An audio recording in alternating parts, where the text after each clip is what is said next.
오늘 우리에게 주신 말씀, 나와 내 집은 여호와를 섬기겠노라. 그 앞에 오직, 여호수아 24장 13절에서 21절 말씀입니다. 제가 13절 먼저 봉독해 올립니다. 내가 또 너희가 수고하지 아니한 땅과 너희가 건설하지 아니한 성읍들을 너희에게 주었더니 너희가 그 가운데 거주하며 너희는 또 너희가 심지 아니한 포도원과 감람원의 열매를 먹는다 하셨느니라. 그러므로 이제는 여호와를 경외하며 온전함과 진실함으로 그를 섬기라. 너희의 조상들이 강 저쪽과 애굽에서 섬기던 신들을 치워버리고 여호와만 섬기라. 만일 여호와를 섬기는 것이 너희에게 좋지 않게 보이거든 너희 조상들이 강 저쪽에서 섬기던 신들이든지 또는 너희가 거주하는 땅에 있는 아모리 족속의 신들이든지 너희가 섬길 자를 오늘 택하라. 오직 나와 내 집은 여호와를 섬기겠노라 하니 백성이 대답하여 이르되 우리가 결단코 여호와를 버리고 다른 신들을 섬기기를 하지 아니오리이니 이는 우리 하나님 여호와께서 친히 우리와 우리 조상들을 인도하여 애굽 땅 종되었던 집에서 올라오게 하시고 우리 목전에서 그 큰 이적들을 행하시고 우리가 행한 모든 길과 우리가 지나온 모든 백성들 중에서 우리를 보호하셨음이며 여호와께서도 모든 백성들과 이 땅에 거주하던 아모리 족속을 우리 집 앞에서 쫓아내셨습니다. 그러므로 우리도 여호와를 섬기리니 그는 우리 하나님이심이니이다 하니라. 여호수아가 백성에게 이르되 너희가 여호와를 능히 섬기지 못할 것은 그는 거룩하신 하나님이요 질투하시는 하나님이시니 너희의 잘못과 죄들을 사하지 아니하실 것임이라. 만일 너희가 여호와를 버리고 이방 신들을 섬기면 너희에게 복을 내리신 후에라도 돌이켜 너희에게 재앙을 내리시고 너희를 멸하시리라 하니 다같이 백성이 여호수아에게 말하되 아니니이다 우리가 여호와를 섬기겠나이다 하는지라. 히브리 기자의 고백처럼 한 번 죽는 것은 하나님께서 정하신 일입니다. 하나님께서 그 정하신 이치대로 우리 모두는 언젠가 이 땅에서의 삶을 마감합니다. 오늘 여호수아도 임종을 앞두고 있습니다. 그의 본명은 구원을 뜻하는 호세아였습니다. 그러나 모세에 의해서 새롭게 붙여진 이름인 여호수아, 그 뜻이 주님은 구원이시다 이런 말입니다. 눈의 아들 여호수아, 그는 모세의 후계자가 되어서 이스라엘 민족을 이끌고 약속의 땅 가나안을 얻기 위해서 일생을 전쟁을 치르며 살아왔습니다. 모세와 함께 애굽에서 히브리인을 해방시켰고 그 거대한 200만 명이 넘는 민족을 약속의 땅 가나안으로 인도했습니다. 그 와중에 애굽으로 돌아가. 우리가 애굽으로 돌아갔으면 좋겠어. 우리는 광야에서 우리를 죽일 셈이냐. 자기 백성의 원망과 불평을 수도 없이 들으면서 40년간을 광야에서 고군분투한 여호수아입니다.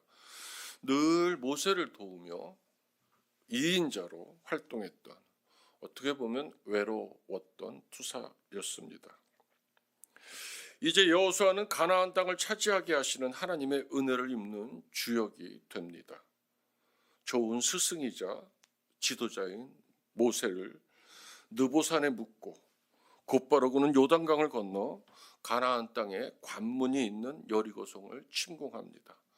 전쟁이 하나님 손에 달려 있다는 것을 뼈저리게 경험한 전투였습니다. 아모리 연합군과의 전투는 여호수아의 뇌리에서 떠나지 않는 생생한 전투였습니다. 여호수아 10장 12절 13절 말씀입니다. 여호와께서 아모리 사람을 이스라엘 자손에게 넘겨주시던 날에 여호수아가 여호와께 아뢰어 이스라엘의 목전에서 이르되 태양아 너는 기브온 위에 머무르라. 달아 너도 아얄론 골짜기에서 그리할지어다 하며 태양이 머물고 달이 멈추기를 백성이 그 대적에게 원수를 갚기까지 하였느니라. 야샬의 책에 태양이 중천에 머물러서 거의 종일토록 속히 내려가지 아니하였다고 기록하지 아니하였느냐. 우리와 성정이 같은 여호수아가 하나님께 기도합니다.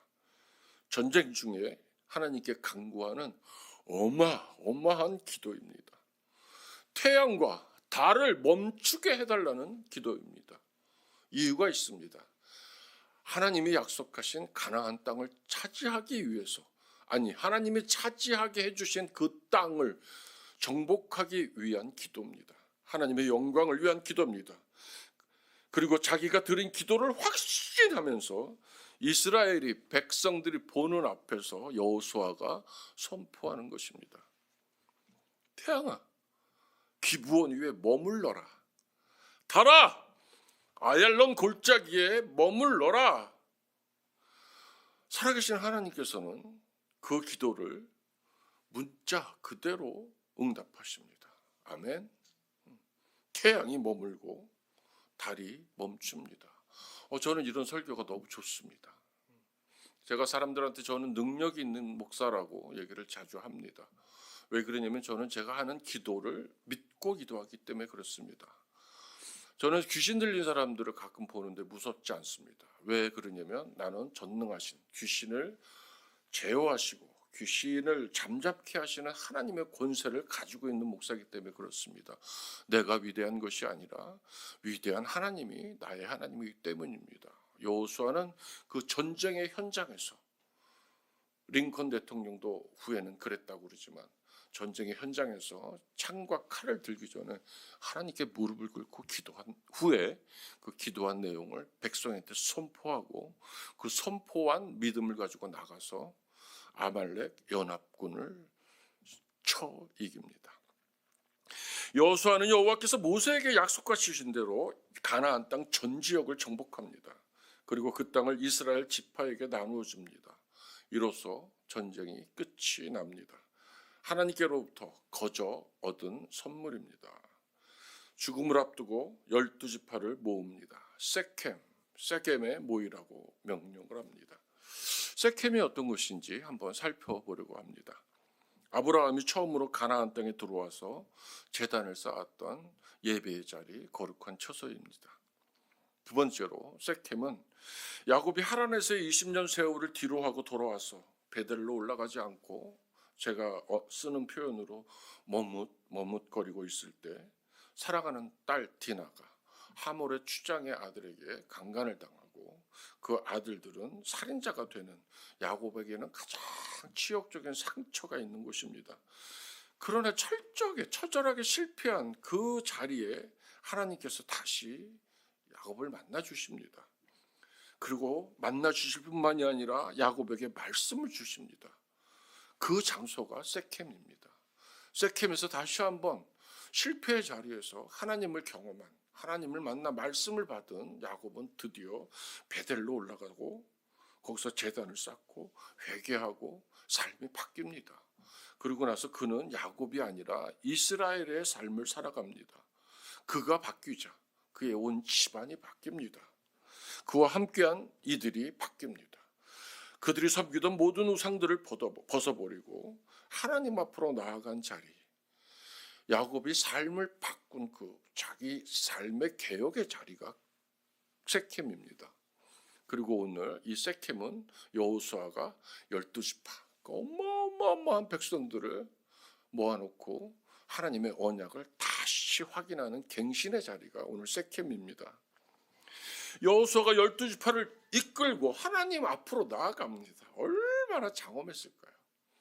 제가 베토벤의 나인 심포니를 우리나라에 있는 전국에 있는 합창단, 그 다음에 국립합창단까지 해가지고 11개의 합창단이 모여서 합창한 적이 있습니다. 수백 명, 한 300~400명 되는 것 같아요. 일본에서는 베토벤의 나인 심포니를 위해서 1000명이 모이는 합창단이 100군데가 넘게 매년 연주가 열린다고 합니다. 하나님의 영화를 마음껏 드러내는 찬양입니다. 오늘 이 얼마나 장엄했을까요? 천국 아니었을까요? 에발산과 그림신산 가운데서 하나님의 언약궤가 놓여 있고 하나님이 임재하셔서 거룩한 그 세겜 땅에서 여호수아가 외칩니다. 내가 또 너희가 수고하지 아니한 땅과 너희가 건설하지 아니한 성읍들을 너희에게 주었느니 너희가 그 가운데 거주하며 너희는 또 너희가 심지 아니한 포도원의 감람원의 열매를 먹는다 하셨는지라. 하나님의 말씀을 선포하고 있습니다. 17절에 이스라엘 백성의 고백이 응답으로 이어지지만 똑같습니다. 우리 한번 17절 한번 읽어볼까요? 제가 PPT로 준비하지 않았는데 오늘 말씀 중에 보면 이는 우리 하나님 여호와께서 친히 우리 조상들을 인도하셨다. 두 번째로 애굽 땅 종되었던 집에서 올라오게 하셨다. 우리 목전에서 큰 이적을 행하신 여호와다. 우리가 행한 모든 길과 우리가 지나온 모든 백성들 중에서 우리를 보호하신 여호와다. 마지막으로 아모리 족속을 우리 앞에서 쫓아내신 하나님입니다라고 백성들이 응답합니다. 오직 하나님의 은혜로 가나안 땅을 차지했다는 고백입니다. 아브라함부터 시작해서 이삭, 야곱 그리고 애굽을 나와서 광야에서의 40년, 가나안 정복, 지금까지 이스라엘의 모든 역사는 하나님의 은혜의 역사라는 고백입니다. 하나님의 주권에 의해서 이루어진 역사라는 고백입니다. 하나님의 권능에 대한 감사입니다. 은혜에 대한 찬송입니다. 죽음을 앞뒀기 때문에 너무 고마운 고백들입니다. 여호수아 24장에서는 내가라는 것이 원문상으로 16번이 나오는데 이는 모두 이스라엘 역사를 하나님 홀로 주관하신다는 주권을 주님 스스로 드러내 보이시는 겁니다. 우리들의 인생도 마찬가지입니다. 하나님께서 주권적으로 주관하셔서 이루어 가시는 것이 우리들의 인생입니다.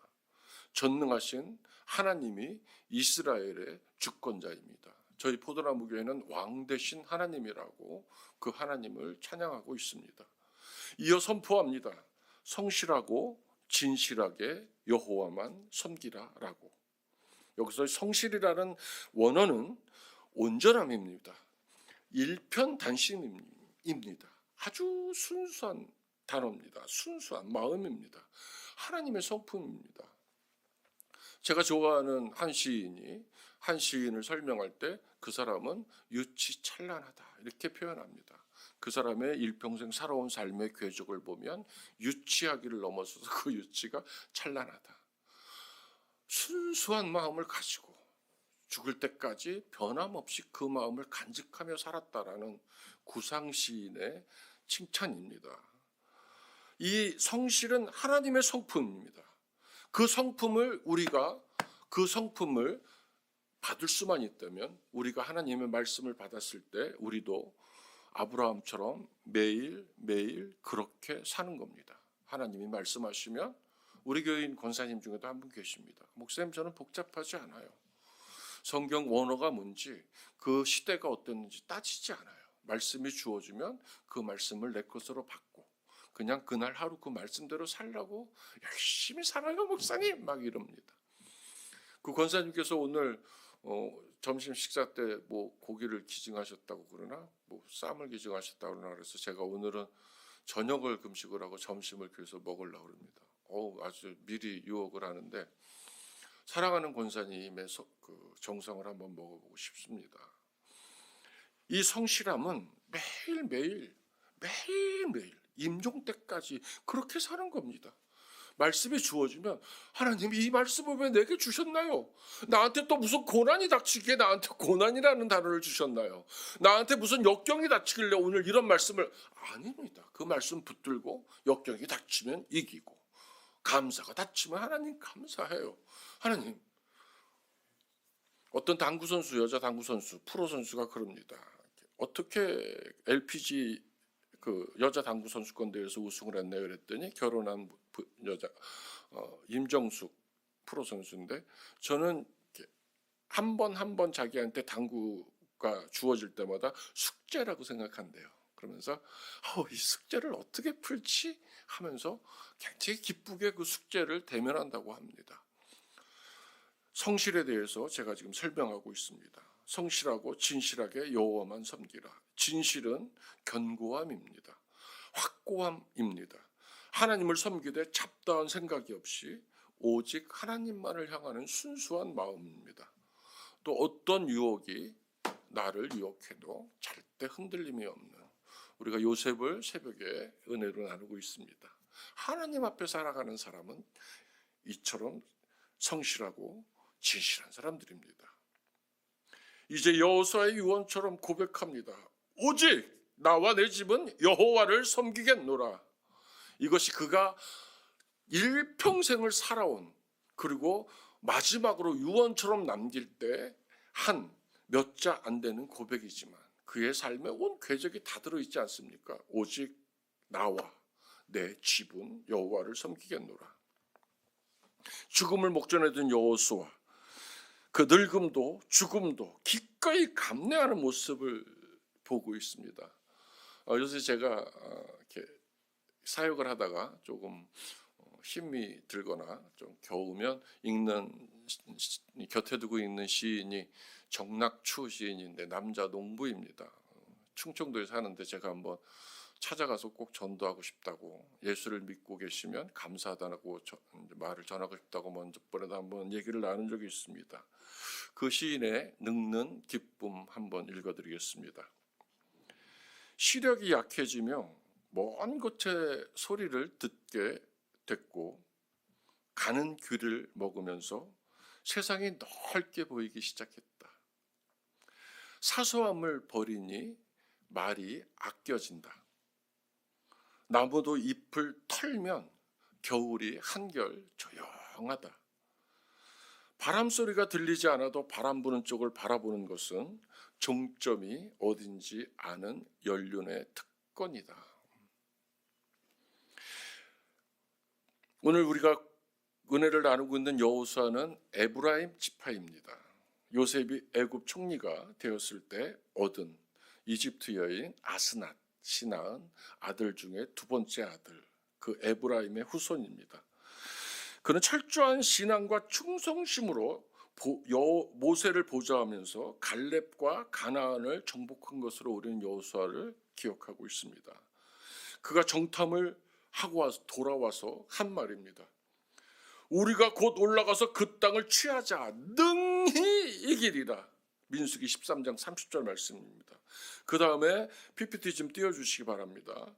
여호와께서 우리를 기뻐하시면 우리를 그 땅으로 인도해 들이시고 그 땅을 우리에게 주시리라. 앞에 고백이 있습니다. 여호와께서 우리를 기뻐하시면입니다. 우리의 욕심대로, 우리의 욕구대로 기도하는 것이 아니라 하나님의 기쁨을 위해서, 하나님의 영광을 위해서 기도하고 있는 여호수아입니다. 그러면서 민수기 14장 9절에 그 유명한 고백이 나옵니다. 그들은 우리의 먹이라. 옛날 성경에도 좋은 것 같아요. 그들은 우리의 밥이라. 하나님의 약속, 말씀을 붙들고 신뢰한 믿음의 고백뿐이 아니라 말씀대로 살았던 여호수아.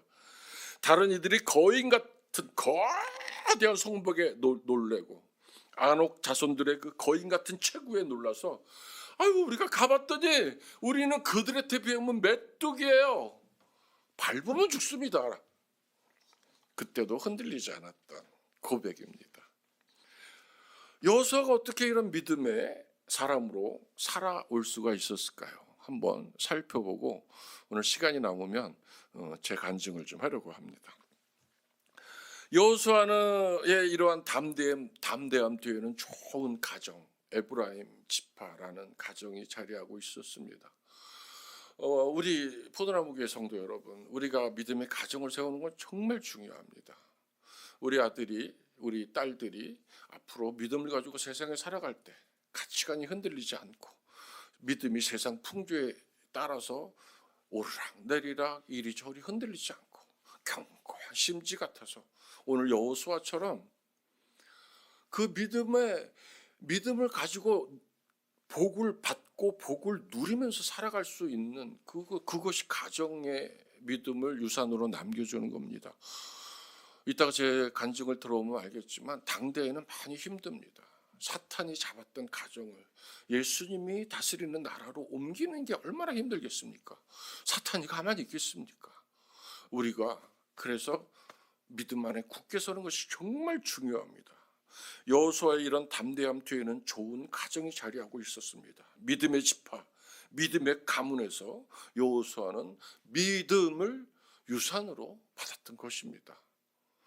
또 두 번째로 여호수아는 좋은 스승, 훌륭한 지도자를 둔 사람이었습니다.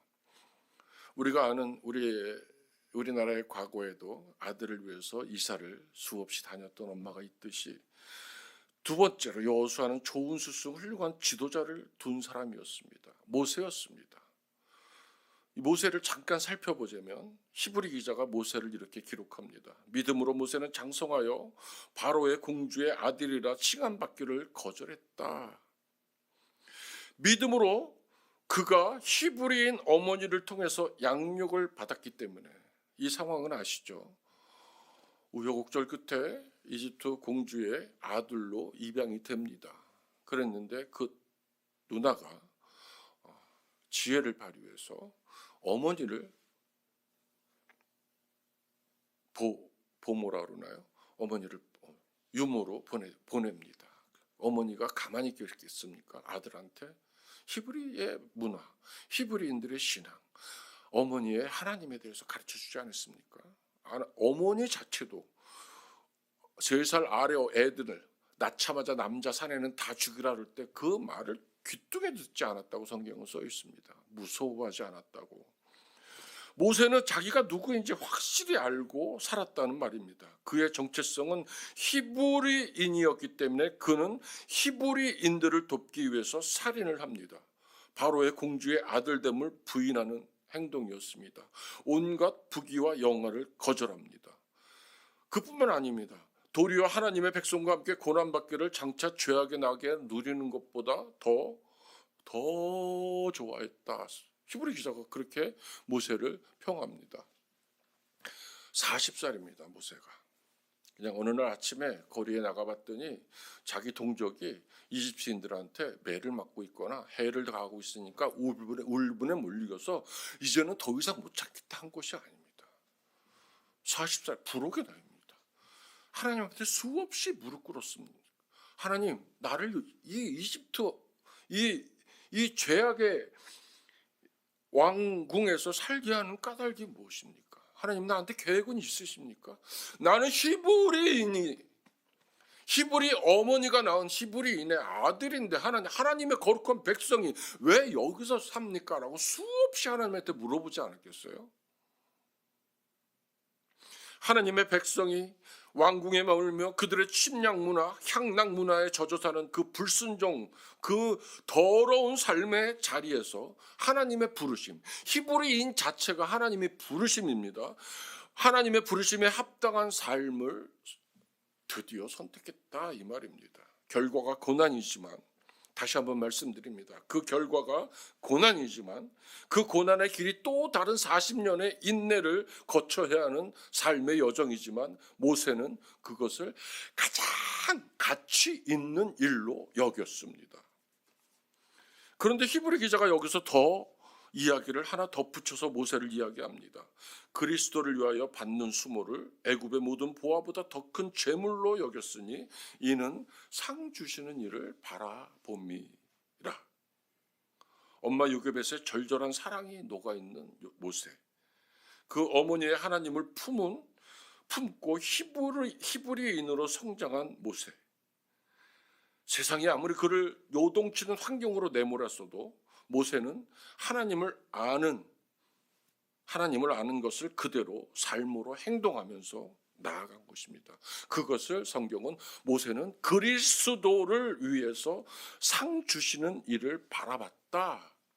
여호와는 이런 위대한 스승 모세를 지도자를 스승으로 둔 것입니다. 얼마나 행복했을까요?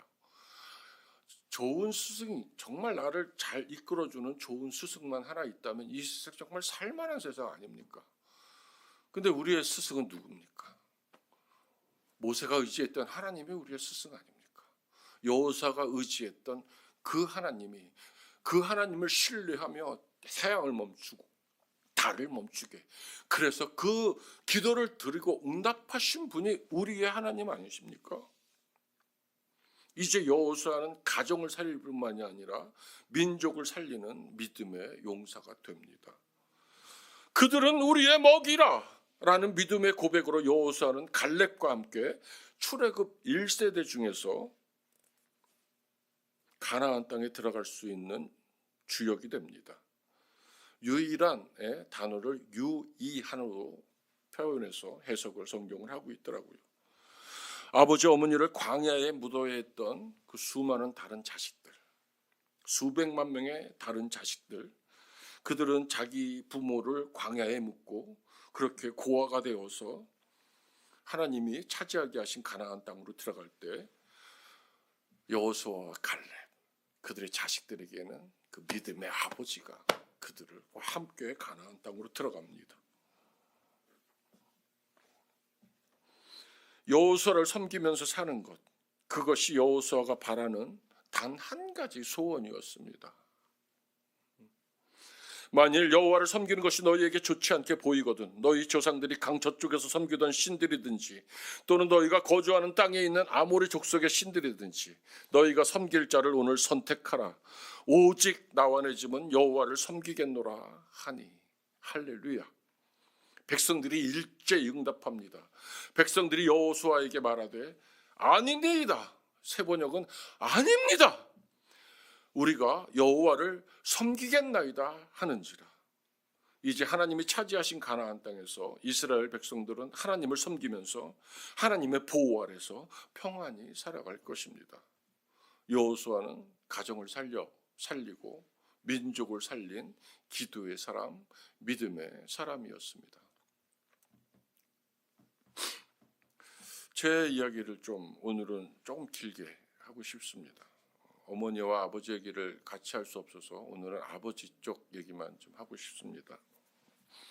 저희 집안은 미신을 짓는 집안이었고 저희 어머니는 보살이었습니다. 아버지는 전시성의 학자 순자를 가지신 분으로 아주 미남이셨습니다.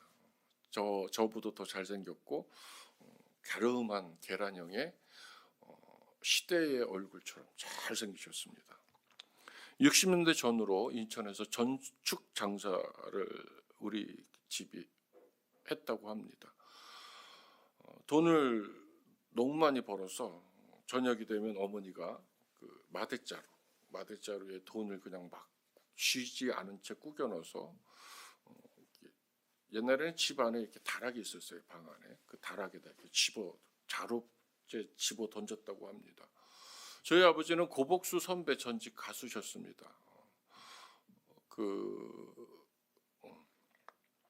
인천 송림동 시장이 전부 우리 아버지의 소유였습니다.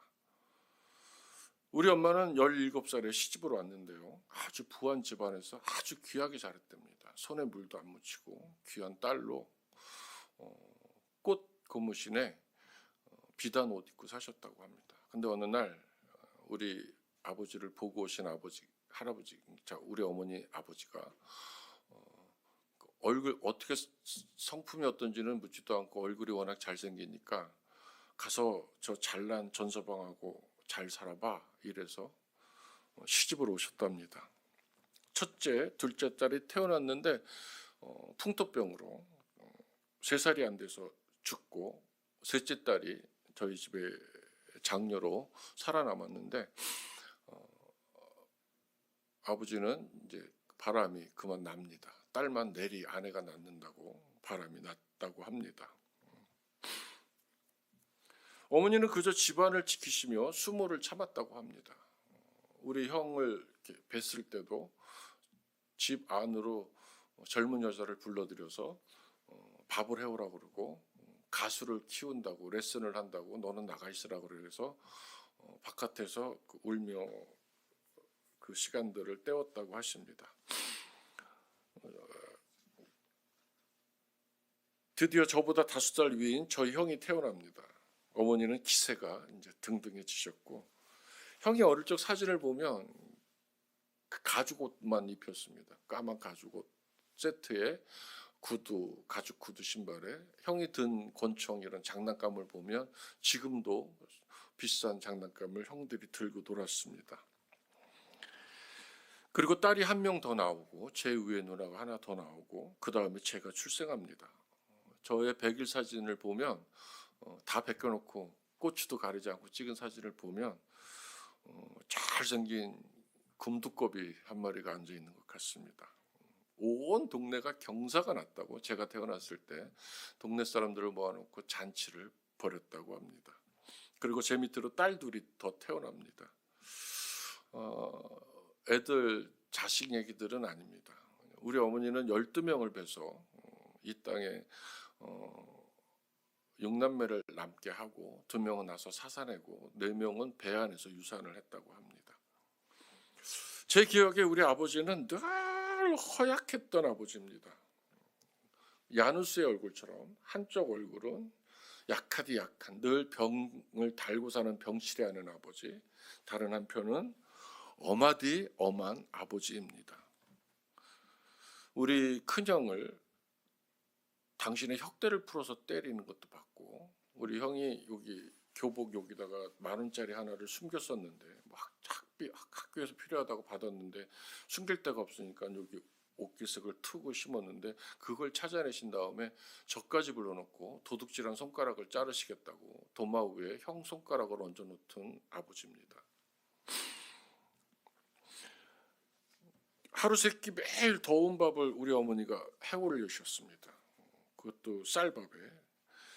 어머니를 늘 타박하셨습니다. 반찬 타박, 국 타박. 그러다가 옛날 밥에는 이렇게 돌이 많이 나왔는지 식사를 하시다가, 옛날에 진지라고 그랬죠. 진지를 드시다가 돌이 나오면 그 자리에서 밥상을 뒤집어 엎었습니다. 그럼 우리 어머니는 아무 소리 없이 그 상을 다 추스려서 가지고 나가셔서 다시 쌀을 씻어서 새로운 밥을 해서 갖다 드리셨습니다. 우리 아버지는 식사도 자식들하고 겸상을 안 하셨습니다. 아버지 상에 있는 김하고 아버지 상에 있는 결 한 마리가 제발 좀 남기시고 식사를 끝내셨으면 하고 멀뚱멀뚱 바라보던 제 어린 시절도 기억이 났습니다. 평생을 그렇게 살았습니다. 딸들은 저희 아버지가 돌아가셨을 때 너무너무 기뻐했습니다. 여자의 웃음소리가 담장을 넘으면 집안이 망한다고 안되던 폭군이 집안에서 사라졌기 때문에 우리 집에는 아버지가 돌아가시고 나서 웃음꽃이 피었었습니다. 우리 어머니는 당시 여전도의 회장이셨는데 아버지가 돌아가시고 나서 교회를 마음대로 다닐 수 있게 되자 얼굴이 피둥피둥 살이 오르셔서 6개월 동안 집을 나가지를 못하셨습니다. 가수였던 우리 아버지가 남긴 양철 레코드 석장이 부산 방송국에 아직 남아있다는 것이 확인을 했습니다. 아버지는 늘 텐마루나 안방에 앉으셔서 기타를 가지시고 작곡을 하셨습니다. 제가 본 악보 중에 들소 우는 언덕이라는 곡이 있는데 그건 제가 지금도 옮겨 그릴 수가 있습니다. 그러던 아버지께서 늑막염에 걸리십니다. 그래서 가수를 포기하시게 됩니다. 그리고 제가 3살 되던 때에 인천 송림동에 소아마비 전염병이 도는데 그날 밤에 12명의 어린이들이 다 전염이 됩니다. 더 있었으면 더 전염이 됐겠죠. 소아마비 병균은 온몸의 뼈를 제어하지 못하는 전염병입니다. 그래서 무심코 얘가 왜 이래 하고 자식을 든 부모가 있는 애는 목뼈가 부러져서 죽었고 허리뼈가 부러지고, 저와 2명의 아이들은 부모가 지혜롭거나 돈이 좀 있다는 이유로 살아남았습니다. 그대로 놔두고 아무래도 이거는 심상치 않으니까 의사를 부르자. 그래서 살아남았습니다.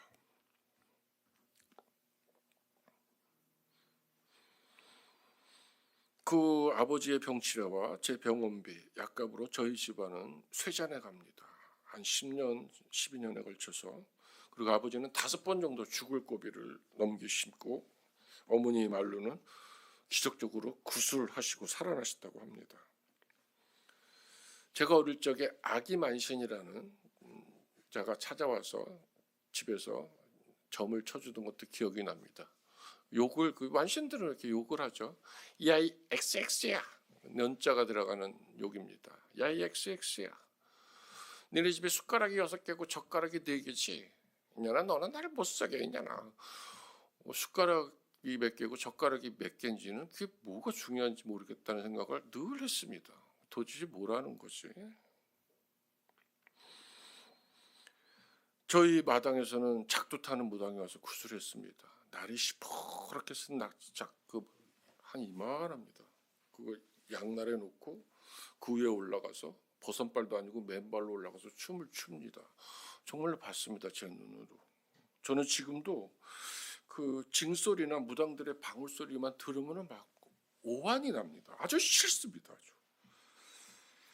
저는 그 절에 있는 그 색도 싫습니다. 제가 색깔을 되게 좋아하고 예민한 사람인데도 아주 그 단청색이라 그러죠. 내가 좋아하는 단청색을 왜 그런 데 발라버려가지고 내가 싫어하게 만들었는지 아주 싫습니다. 어머니는 어느 날 저한테도 초등학교 4학년 때쯤 무당을 데리고 오셨습니다. 왼손으로 말을 7마리를 그려가지고 오른쪽 주머니에 넣고 다녀야 내가 그해 여름에 물에 빠져 죽지 않고 산다. 그래서 부적을 만들라는 거라서 왼쪽으로 서툴게 말들을 그렸습니다.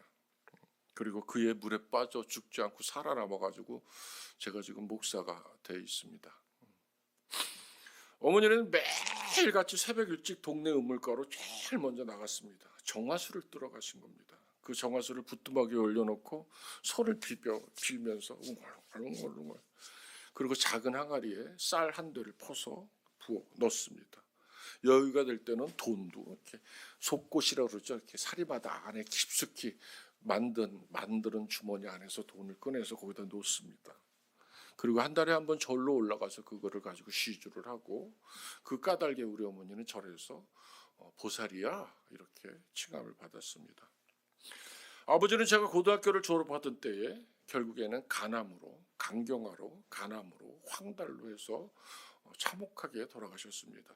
임종을 앞둔 때에 동네 약국 할아버지가 동네 의사를 겸하셨는데 살 날이 얼마 남지 않았다는 선고를 하셨는데 우리 엄마는 5번 구슬하고 산 신랑이 또 살아날까 봐 그때 당시 돈으로 8만 원 하는 알부민이라는 혈관 주사를 놓으셨습니다. 후에 들은 이야기지만 우리 아버지는 이 주사의 그 효력으로 그 약기운으로 일주일을 더 고통스러워 하셨다고 했습니다. 아버지가 위독하다는 이야기를 제가 들은 것은 기도원이었습니다. 재수하러 4명의 산에서 기도를 하고 있는데 빨리 내려오라고 그래서 저는 당시에 기도원 원장이던 여자 송 전도사님을 모시고 내려갑니다. 기도원에 올라갔을 때부터 하나님께서 얼마나 강력하게 저에게 임하셨던지 저는 성령 세례를 성령이 뭔지도 모르면서 정말 8시간인가 10시간에 걸쳐서 받았습니다. 방언이 모르는 채 방언을 받고 병 고치는 은사가 뭔지 모르면서 병 고치는 은사를 받고 방언 통역도 받고 방서도 받고 예언하는 것도 받고 환상을 보기도 했습니다. 그래서 3시간씩 산에 올라가서 소나무 끄트머리를 잡고 기도를 했습니다. 그 당시였는데 아버지가 위독하다 그러니까 제가 제일 급했던 것은 아버지가 살고 죽냐가 중요한 것이 아니라 아버지가 구원을 받냐 안 받냐가 급했습니다. 그래서 원장이신 전도사님을 모시고 급히 내려갔습니다. 그 전도사님은 아주 집요하게 성경을 읽어대시면서 믿어지십니까? 성경을 읽으면서 믿어지십니까? 예수 때문에 당신의 죄 때문에 돌아가신 것이 믿어지십니까? 회개하셔야 천국에 갑니다. 회개하실 수 있습니까? 3일째 되던 날에 우리 아버지가 되시더니 울면서 회개를 했습니다. 예수를 믿느냐고 했을 때 다 죽어가는 아버지가 고개를 끄덕였습니다. 저는 그 아버지가 정말 싫었습니다. 그렇게 위험을 가장해가지고 온 집안 식구를 들들 볶던 아버지가 죽게 되니까 초라하게 쌀애가 당당하게 지옥 갈 것이지 천국 앞에서 이렇게 벌벌 떨면서 눈물을 흘리고 고개를 끄덕여 정말 싫었습니다. 시간이 많이 지난 후에 그렇게라도 구원을 베푸신 하나님의 사랑이 얼마나 큰지는 제가 나중에 알았습니다. 아버지의 구원이 없었다면 그것은 제 삶에 살아남은 자의 삶에 커다란 상처가 되었을 것이기 때문입니다. 우리 어머니는 제가 다음에 말씀드리겠지만 그 이후로 남은 자식들을 홀로 건사하셨습니다. 우리 어머니 고생에 비하면 대한민국 사람들의 고생이 아닙니다. 우리 어머니는 인천 앞바다에 가서 매일 갯지렁이를 파셨습니다. 허리까지 빠지면서 세발난 창으로 갯지렁이를 캐고 시간이 나면 복숭아, 떨어진 복숭아 낙과를 싣고 밤새도록 팔러 다니시고, 돌아가시기 얼마 전까지도 식당 일을 하셨습니다. 이 일이 몸에 배셨다고 나한테 말씀하셨습니다. 우리 어머니는 권사로, 여전도 회장으로, 개척교회 멤버로 하나님께 헌신하시다가 돌아가셨습니다. 제가 오늘 우리 집안을 한 얘기는 지금 얘기입니다. 제가 목사가 된 이유가 있습니다. 저는 사탄이 지배한 우리 집안의 이 악의 계보를 끊고 싶었습니다. 단칼에 끊고 싶었습니다. 아주 사탄이 우리 집안을 아예 넘보지도 못하게 해. 야, 저 집안은 근처도 가지 마라. 오직 나와 내 집은 여호와만 섬기겠노라. 시대, 문화, 풍습, 풍조를 근거로 가족의 삶을 좌지우지하던 아버지의 권위가 싫었습니다. 그 시대 때는 다 남자들은 2집안 살림, 3집안 살림, 첩살림, 살림, 그런 것이 마치 자랑이던 시대가 있었습니다. 악입니다. 아버지의 사랑이, 우리 아버지는 일평생 저한테 5분도 저한테 곁을 내주지 않으셨습니다. 아들아, 인생은 이런 거야.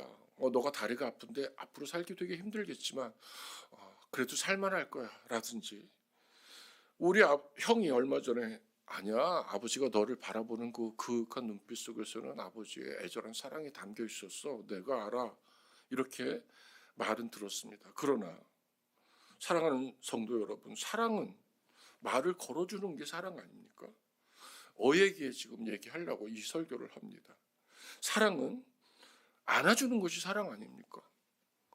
사랑은 곁을 내주는 게, 기꺼이 내 마음에 안 들거나 시간이 없거나 아니면 여유나 형편이 안 돼도 그리스도의 영광을 위해서 내 곁을 내주는 것이 사랑 아닙니까? 사랑은 같이 강가를 걷고 장난도 치고 혼도 내고 업어주는 것이 사랑 아닙니까? 사랑은 모난 아들이지만 이야기를 들어줘야지 아버지 아닙니까? 우리 처가 울지 말라고 그랬는데 아버지의 시대를 끝내고 싶었습니다.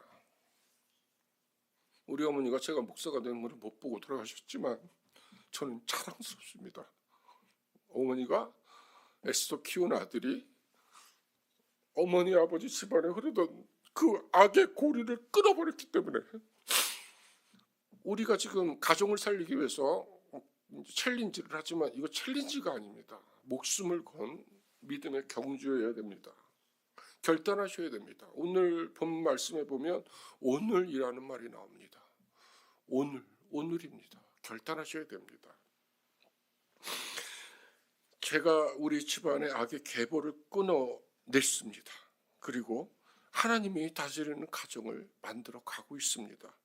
우리 아들들에게 하나님의 종의 아들의 복을 선물하고 싶습니다. 유업으로, 기업으로 남기고 싶습니다. 가정의 달을 맞이해서 가정에서 어의 기회를 몸된 포도나무 교회가 순종하고 있습니다. 저도 하나님의 은혜를 구하며 같이 달려가고 있습니다. 저는 우리 아들들이 예배자의 삶을 살게 해달라고 매일 기도합니다. 우리 아들들이 하나님께 무릎 꿇는 삶을 살게 해달라고 기도합니다. 우리 아들들이 하나님을 찬양하는 삶, 하나님과 동행하는 삶을 살게 해달라고 간절히 기도하고 있습니다. 해가 멈추기를 기도하는 여호수아의 마음으로, 달이 멈추기를 기도하는 여호수아의 마음으로 우리 아들들을 위해서 기도하고 있습니다. 우리 부부가 같은 안목을 갖고 교회를 섬기며 성도들을 섬길 수 있기를 기도하고 있습니다. 제가 바라는 안목은 하나님의 안목이고, 제가 바라는 안목은 우리 담임 목사님의 안목이고, 제가 바라는 안목은 장로님, 권사님, 성도님들의 안목입니다. 같은 안목을 가지고 같은 곳을 바라보면서 같은 하나님을 섬기면서 함께 이기면서 달려가고 싶습니다. 하나님이 왕되신 저희 가정을 통하여 하나님께서 하나님의 이야기를 써내려 가실 때에 씩 웃으시면서 참 좋은 가정이네, 전영근 참 좋은 목사네, 이렇게 홀로 말씀하셨으면 좋겠습니다. 사랑하는 포도나무 교회 성도 여러분, 오직 여호와만 섬기시겠습니까? 우리를 통하여 일하시기를 기뻐하시는 하나님입니다. 여호사의 하나님이 오늘 우리의 하나님인 까닭입니다. 우리 찬양합니다.